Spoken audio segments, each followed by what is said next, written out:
As we kind of get started here, I want to tell you something. It's kind of a bit of a confession.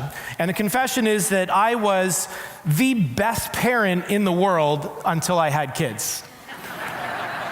And I don't know if you can relate to this or not, but before I had kids, I had all kinds of ideas about what parenting was all about. Before I actually had kids, I was awesome. And then all of a sudden, my wife and I, we had kids whom we love, and these kids come along, and all of a sudden, we start to realize things that we thought we knew, we didn't really know. And there were things that, we kind of thought, oh yeah, I've got that figured out. And then we realized, as we experienced it, that it was completely different, that we didn't know. And I don't know what kind of falls into that sort of category of I thought I knew for you, but I think we've all had those experiences where we thought we knew something and then we experience it. And sometimes we need that. Like, for instance, I know for myself, I thought I knew what the stars really look like, but I grew up in the city. And so one day, actually as a teenager, I went out into the country and I was with some people, and it was a clear night, and for the first time, I actually saw the stars. And so I thought I knew what stars were really like until I actually saw the stars. And I think we can kind of insert a whole bunch of things. We can talk about, I thought I knew what love really was until I met someone, perhaps, or I thought I knew what hard work was until I fill in the blank, or I thought I knew, what perseverance looked like until I met, fill in the blank. There's some concepts that are so big that we can read about them and we can hear about them over and over and over again, but we can't fully understand them unless we see a picture, unless we see them sort of as an example in a life, unless we see them kind of lived out. And I think this is especially true when we think about what we know about God. And so this year we've been focusing on this idea of leaning into our faith. And as part of leaning into our faith, what we need to do is learn more about who God is. And what we do when we learn about God, what we're learning about is His greatness and who we are in relation to Him. And sometimes some of those things are things that we can kind of think we know about, but then all of a sudden we need to experience them in a new way to be able to understand them more fully. Sometimes we need to see things to make them more clear. And if you think about it, Jesus spoke in parables. We recognize this when He had these big concepts, these big ideas of who God was, and He wanted to get them across. He told stories, and he sort of pictured what they might look like in the flesh. And then also we think in the Old Testament, we have lives of people who help us understand the way that God deals with us. And this is where we're going to be heading for the next couple of weeks. Today we're starting a new series, and I'm really excited about it. We're going to be looking in the book of Jonah. And the book of Jonah is an account that we probably know pretty well. In fact, I think, a lot of us know the general kind of, how the account sort of moves. But I think what's so amazing about this book is that what we see is a picture of this incredible reality about God. It's the reality of God's grace. And so what I think we see in the book of Jonah is this incredible picture of grace lived out for us.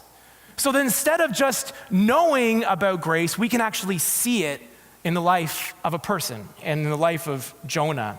It's an incredible book. And there's this, on the one hand, we see God's incredible grace, but on the other hand, we see Jonah. And the thing about Jonah is that he, even though he's a prophet and probably should know better, Jonah is thinking small about who God is. He doesn't have this bigger picture of who God is. And my prayer this morning is, and over the next few weeks, really, as we start to work through this book of the Bible, is that we start to gain a new understanding or a better picture of what God's incredible grace actually looks like. A definition of grace from a biblical perspective is simply receiving something that we don't deserve. But grace is one of those concepts that I think that unless we sort of see it lived out, unless we sort of see it as an example, we may kind of miss what it's all really about. And sometimes we can start thinking small and we can miss the bigger parts. And I think, one of the questions that you can ask is, well, what's the point? I mean, why would we need to get a bigger picture of what grace is? And the point is that if I, hadn't seen the stars out in the country, then I wouldn't fully understand how amazing a starry sky really looks. And if I hadn't had children, then I wouldn't have a deeper understanding of what it means to be a parent and what it means to lead children well in the Lord. And so, for us to widen our view of what grace looks like gives us a better understanding of the way that God works with us, and it can open our eyes to a reality that maybe we've been missing. Maybe we've been missing a little bit. And so I think that, what we see in Jonah is that he had this distorted, small view of God's grace, and he became angry and he became bitter, but God kept showing up in these incredible ways through the story. And I think that sometimes, just like Jonah was missing out, sometimes we can miss out too. So if you've got your Bibles this morning, I want you to open them up. You can turn them on, and we're going to be looking at Jonah this morning. If you want to find Jonah, you probably want to start in Matthew and work backwards about 7 or 8 books. You try to start at the beginning, you're going to get lost. It's tough. There's no shame in using the table of contents. We don't usually read from the minor prophets as often, but here's the book of Jonah. And we don't know a whole bunch about Jonah, actually. We know that he was a prophet. We know that he was a prophet probably in the 8th century BC. He's mentioned in 2 Kings chapter 14. He's also mentioned by Jesus. And we know that in Matthew chapter 12. And so he's a prophet, and a prophet was meant to speak for God. He was explaining the truth about God to people who needed to hear from him. And so he had this very important role. But usually what we find in the minor prophets, and again, they're called minor prophets. It doesn't mean they're not important. It just means they're smaller books.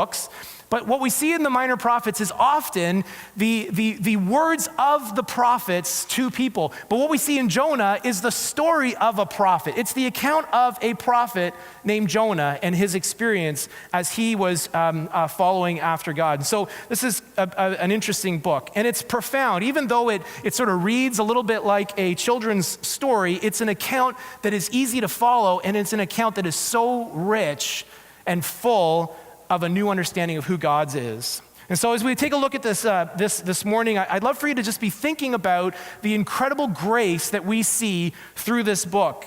And I believe that there are some things that we see here that may actually surprise you about God. So hang with me as we kind of read through this morning. It doesn't matter if you're just kind of learning about God for the first time or if you've been following Jesus for your whole life. We're going to start in verse 1. So here's what it says. It says, "The word of the Lord came to Jonah, son of Amittai. Go to the great city of Nineveh and preach against it, because its wickedness has come up before me." But Jonah ran away from the Lord, and he headed to Tarshish. He went down to Joppa, where he found a ship bound for that port. And after paying the fare, he went aboard and sailed for Tarshish to flee from the Lord. So essentially what happens is Jonah gives a really simple message, or God gives Jonah a very simple message. He's saying, hey, I just want you to go to Nineveh. And for some context here, Nineveh was the capital city of the Assyrians, which were the arch enemies of Israel. It was the arch enemy of God's people. He wasn't asking Jonah to do anything particularly easy. But what we see here is that Jonah doesn't complain. He doesn't argue. He doesn't sort of, list some different facts or say, maybe I should do this, or what if I do this? He just runs. It's kind of comical, actually, if you think about it. All it says here is that he hears from the Lord, but Jonah ran away. And so Jonah's sprinting, like the opposite direction. He runs down to a port, gets on a ship, and it's going in absolutely the opposite direction. In fact, he was being asked to go to Nineveh, which was actually inland. And so he just had to kind of go inland and towards Nineveh. But instead, he goes the opposite direction, down to the boat, goes across the Mediterranean Sea as far as he can possibly get away. It's almost as far as he could go in the known world. But let's keep reading. In verse 4. It says, "Then the Lord sent a great wind on the sea, and such a violent storm arose that the ship threatened to break up. All the sailors were afraid, and each cried out to his own God, and they threw the cargo into the sea to lighten the ship. But Jonah had gone below deck, where he lay down, and he fell into a deep sleep. The captain went to him, and he said, 'How can you be asleep? Get up and call on your God. Maybe he will take notice of us so that we will not perish.' The sailors recognize this is a huge storm. It's a huge storm. People are fearing for their lives. So let's keep reading. He says, the sailors said to each other, 'Come, let's cast lots to find out who was responsible for this calamity.' So they cast lots, and the lot fell to Jonah. And so they said to him, tell us, who is responsible for making all this trouble for us? What kind of work do you do? Where do you come from? Where is your country? From what people are you?" Verse 9, he answered, "I am a Hebrew, and I worship the Lord, the God of heaven, who made the sea and the dry land." This terrified them, and they asked, "What have you done?" They knew he was running away from the Lord because he had already told them this. He'd already let them know. The sea was getting rougher and rougher, and so they asked him, "What should we do to make the sea calm down for us?" And Jonah says, "Pick me up and throw me into the sea." He replied, "And it will become calm. I know that it's my fault that this great storm has come upon you." And listen, some might look at this and see Jonah and say, wow, he's pretty noble. He's kind of given, sacrificing himself because he recognizes this big thing is all his fault. He's not being noble here, okay? I mean, he could have told the sailors, hey guys, let's turn around. We got to go back to Nineveh. Or he could have said, this is the wrong direction. We got to turn around, or we got to go in a different direction, do something. But instead, he's like, you know what? I'm giving up. I am done. I don't want to go to Nineveh. I want to be as far away as I possibly can. Just throw me in the lake. And he believed being thrown there was going to kill him. Like he had no expectation that he was going to live. The sailors had no expectation that he was going to live. He was absolutely giving up in this moment. He's giving up. And then verse 13, instead, the men did their best to row back to land, but they could not, for the sea grew wilder than before. Then they cried out to the Lord, Lord, please do not let us die for taking this man's life. Do not hold us accountable for killing an innocent man, for you, Lord, have done as you pleased. Then they took Jonah, they threw him overboard, and the raging sea grew calm. And at this, the men greatly feared the Lord, and they offered sacrifice to the Lord, and they made vows to him. Now, the Lord provided a huge fish to swallow Jonah, and Jonah was in the belly of the fish for 3 days and 3 nights. You see, at first glance, when we look at this, what we read here, it seems to be about a disobedient prophet who's running away from God, who causes all this mayhem, and he has making all these mistakes because of his disobedience, and everybody's paying the price. He eventually submits, realizes he can't run anymore, and he completely gives up. But here's the thing, the book of Jonah is not about Jonah. The book of Jonah, just like every book of the Bible, is about God. And what we see in the pages here is a bigger picture of who God is in the midst of this incredible story. So what we need to do here is going to look back at this passage, and I want us to take a look at what it shows us about God's incredible, massive grace. And Jonah can't see it. He's thinking small, and I think so easily we can start thinking small as well. But there's something bigger going on, because every time that God acts in this story, in this account of Jonah, we catch a new glimpse of God's incredible grace. And it starts right in the first sentence. Take a look, right in verse 1. It says, the word of the Lord came to Jonah. The word of the Lord came to Jonah. See, God knew exactly who he was asking to do what he was asking him to do. And this is the first detail that I think points to a bigger picture of God's grace. And you're thinking to yourself, well, I don't get it. But let me just think about it this way. You see, Jonah we can see this through the rest of this book, but you may know this, but as we can see him running away from God's plan to kind of move in towards his enemies, Jonah was self-righteous. Jonah was a bigot. He was racist. He had ideas about his own people, and he didn't want to go to his enemies at all. And yet, God still chose Jonah to be a messenger for him. You see, God understood that this was in Jonah's heart, and he still asked Jonah. And now I think what we need to ask in this situation is that why didn't God, send the well-adjusted, really brave, confident prophet instead to go to Nineveh? But see, what God did is he knew exactly who he was calling. And in his incredible grace, he didn't allow Jonah to stay in his self-righteous, wrong thinking kind of place. It was in his love that he kind of allowed Jonah to see a new way. And he was asking Jonah to grow, which is an incredible act of God's love. You see, in God's grace, he chooses the unlikely people. And if we're honest, sometimes I think that, maybe we feel like, I feel like God's kind of been pushing me towards something, but, he needs to talk to someone else. And we might be thinking, I know that maybe I need to be going and spending some time with that person down the street, or I need to be, sharing what I know about God with some people who are close to me. But you know what? It's not me. It's clearly not me. God has someone else. But the thing is that we have to understand that God knows who we are, and yet he's still asking us to do some big things. And that is an incredible picture of God's grace. Because what he's doing is he's saying, I don't want you to stay where you are. I don't want you to stay where you are. I want you to grow, and I want you to come into this new understanding of who I am. And so when he asks us to do things, even who we are, and even when we don't have the skills that we think we need, in fact, sometimes it's the very things, it's those exact things that make us think, you know what, I'm not the person for this job. That's exactly the reason why God has chosen you for this job. And maybe God's been kind of leading you towards something this morning, and maybe God's been kind of laying something on your heart a little bit. And I just want to challenge you this morning, if you are tempted to ignore that because you're saying, I'm just not ready, give me some time, I want to suggest to you that maybe your idea or your picture of God's grace is just a little too small. Because God extends this incredible grace just in the fact that he calls the unlikely. We think about the people that we know in the Bible, right? God used Moses. Moses was someone who didn't have the ability to speak, and he was going to be God's first messenger. He was going to speak for God. And we think about the person of David. God used a little shepherd boy with no military training to take down a giant. You see, God used a person who was who denied Jesus to be the person who he would begin to kind of move this movement of people who would be witnesses to God as his church.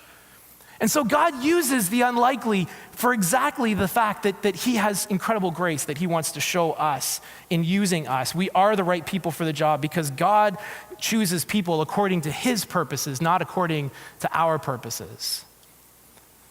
I bet the Apostle Paul felt at times that he was the wrong person for his job. You know, if anyone had a reason to think that his former life completely disqualified him, it was Paul. And he said in 2 Corinthians chapter 5, "For Christ's love compels us because we are convinced that one died for all, and therefore all died. And he died for all, that those who live should no longer live for themselves, but for him who died and who gave them and who was raised again." So Jonah, I mean, he doesn't just ignore God. He runs in the opposite direction. Jonah wanted nothing to do with what God wanted in his life, and so he just took off. Like, he just starts running. And I think, sometimes we have this understanding that I can get far enough away from God where he won't be able to reach me. And I think that's what Jonah was thinking in that moment. But Jonah couldn't get away. And I don't know if you've ever wanted to get away from God, where things have just been kind of melting down and going in the absolute wrong direction, and you take one step away and you think, okay, I'm going to take another step away, I'm going to go further away, I'm going to move further away, and we start getting so far out there and we're thinking to ourselves, you know what, it's all good, God just can't reach me out here. Well, see, the thing is, God is never too far away. Look what happens next, right in the next verse. And I love this. In verse 4, if you're the kind of person who likes to underline things or circle things or whatever, then the Lord is something that you can circle there. Because it says in verse 4, then the Lord. And listen, as you read through the book of Jonah, one of the things that I found most enlightening for me is if you pay attention to all the times where God starts to act.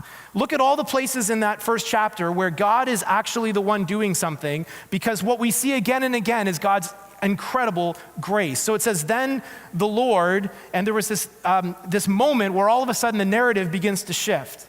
And I could tell you about so many times in my life, and maybe you can think about times in your life where you've been going in one direction and then the Lord. You have one of those moments where all of a sudden things change and God kind of steps in. And this is what was going on right now. There was a then the Lord moment where God begins, he brings a great wind and a storm comes up on the Mediterranean. And it was so massive that these sailors who were seasoned veterans, they're with Jonah and they start calling out to their own gods. They recognize this storm is way too big for them and they are completely in a panic and just in a meltdown mode. And the storm was another example of God's incredible grace. But if you look at the language in the text, in the chapter 1 here, when they're saying that, maybe he will take notice, and so they're saying, just pray to your God, because maybe we will not perish. And they were trying to find out who was responsible, and you can see down in verse 8, who is responsible for all this trouble. In verse 10, he says, he asked them, what have you done? The sailors asked to Jonah. And then in verse 12, when Jonah finally makes this decision, he says, I know that this is my fault. Do you see what's happening here? What's happening in this passage is that everybody in the scene is seeing this incredible storm as this moment of divine punishment. It's God kind of showing up and saying, you're not going to run away from me. And he starts shaking the waters, and all of a sudden the storm starts happening, right? But what we see here is an incredible act of God's grace. Let me explain what I mean, because, when the most unloving thing that God could do is just sit back and watch Jonah disappear into the distance. He doesn't do that. That's not the kind of God that we serve. We serve a God who pursues us. And so the fact that God shows up in this storm is a wake-up call for Jonah. And he should be thankful for it. He's not, by the way. But there are moments in our lives, I think, where God shows up in this incredible way. And even though sometimes it seems like punishment because it hurts and it's painful and it doesn't seem right, in God's grace, he provides us with these wake-up calls. We can find these kind of wake-up calls in life. You know, it's like when we step onto a scale and all of a sudden we're like, whoa, and step off the scale. It's a wake-up call. It changes the way we live. Or if we go to the doctor and we get cardiogram results back that tell us something about our heart, it changes the way we live, right? It's a bad performance review. It's failing a test at school. It's getting bad marks. All of these things are wake-up calls that cause us to change direction. And the incredible thing about our faith is that God uses these moments, these wake-up calls, to change our direction in our lives. But the thing is that so often, when we're running from God, the wake-up calls are hard to see, aren't they? Isn't it true that so often the runners themselves, the people who are heading in the opposite direction, are the very people who can't see it? Who don't recognize those wake-up calls? I mean, look at the passage here. What happens to Jonah? He's down in the bottom of the boat and he's asleep. The storm comes, and then they say, come on up and call on your God. And he's kind of watching this scene. It doesn't say that he was calling on Yahweh, on the God, but he's kind of sitting there and he's watching all this and it's not sinking in. And then they start casting lots, and it's almost like the moment it finally sinks in is when he casts the lot and he's like, oh, I realized casting lots was just a way of like identifying, who was responsible for it. And so maybe they use sticks or something. And he pulls out the short stick and he's kind of like, oh, it's me. Well, yeah, it's you, right? And these are the things, because I think that so often when we are running away from God, we are the last people to see those wake-up calls, those moments where God's trying to get our attention. I think that this is, if you're a runner this morning, and I don't know what your story is, I don't know, what you've been through, but don't miss those moments where God is saying, hey, I want you back. Don't miss those moments where God kind of, and then God has a moment where he steps in and something happens in your life. And sometimes you'll need people around you who will help you identify those things. And then once we have those wake-up calls, sometimes the hard thing, as I mentioned, everybody thought that this was punishment for Jonah. And I think so often we have to think about these wake-up calls and recognize them as gifts from God, no matter how painful they are. And here's the thing, our missteps don't limit God. They definitely limit us. They certainly do, and our ability to follow, but they don't limit God. Jonah's missteps didn't limit him in any way. Sometimes I think when we're running, just like Jonah, we miss how gracious God truly is, and we kind of just allow that to kind of, roll off as punishment. We put it in a different category. But God choosing Jonah was a demonstration of his incredible grace, and it's surprising. And I think that sending the storm is another demonstration of God's incredible grace, recognizing that he pursues us. But let's take a look at the next time God acts in this passage. If we look through, the waves are crashing against the boat, right? The storm is just, kind of going through, and there's this whole moment, and people are talking back and forth. It seems like the sailors want to do something different, and Jonah's saying, just let me die. I'll finish it off. If I go in the water, everything will go calm, and it's all good. It's all my fault. I'm the one. And so finally they decide, okay, they throw him overboard, and as he sinks down under the water, the waves start to die down. But then there's another then the Lord moment. And this time we can see it in the text. It says, now the Lord provided a huge fish. The Lord provided. You see, this big fish is another incredible display of God's loving grace. You see, in his grace, he protects the weak. Jonah couldn't see his way back. He had no expectation that he was going to survive this at all. But in the moment, God saved him right into a fish. And we're going to talk more about that as we move into this next week. But it was small thinking for Jonah to say, you know what, I'm done. I am too far gone. And it was small thinking for him to have that in his mind. He knew what God expected of him, and he knew he was running in the opposite direction. And I'm sure in his mind, he just kind of saw it all as the end. But I think that the incredible part of this story is that God acts again. and shows his incredible grace. And we talk about sharing our stories here at Compass Point, and this is something that, we want to do often. We want to hear the way that God is moving in your life, because I believe that you have those moments in your life that you can share with us, where you were going in one direction and then God, shows up and something happens to change your direction and move you in a new direction. These kind of stories are worth sharing. These stories are incredibly important for us as a church so that we can, get this bigger picture of God's grace. Now, the Lord provided a fish for Jonah. And see, the fish shows us that God is a God who saves, even when we have nothing to offer. Even when we feel like we're at the end of ourselves, even when we feel like there's no way back, now the Lord provides fish. And if you're running away this morning from God, maybe the idea of him scares you, or maybe, you just don't know what following him will mean in your life, and you're just kind of wondering about what all this looks like. But if you're running away from him this morning, watch for God in the middle of where you are running. You're not too far.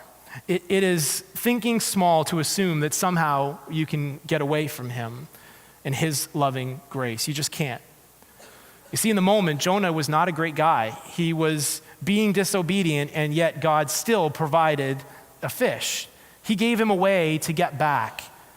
And he gave him a way to kind of sort of, move back in line with what God wanted for him. And the book of Jonah, doesn't really have a happy ending as we read along. We're told about, what happens to Jonah to a point, and then all of a sudden it sort of cuts off. And I want to encourage you, one of the things that we talked about as we talked about this idea of leaning in is that many of you said, I want to read the Bible more. I want to get more into the Word. And I would just suggest to you that for the next 3 weeks, you take the book of Jonah and read through it again and again and again. You can read through it in a setting, in one sitting, but you can read through it, this week, read it once, and then read it again next week, and read it again the week after, because there's some incredible truths about who God is in the midst of it. Pay attention to those moments where God intervenes in the book of Jonah. But here's the thing that's kind of weird. As you read through this, you'll realize that the end is it seems incomplete to us.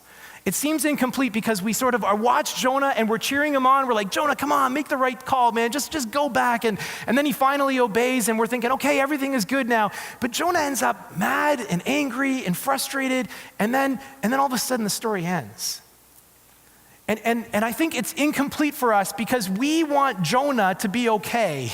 We want Jonah to figure it out because we're human, and we want that to be our story as well. But remember, this book is not about Jonah. It's about the God who displays this incredible grace.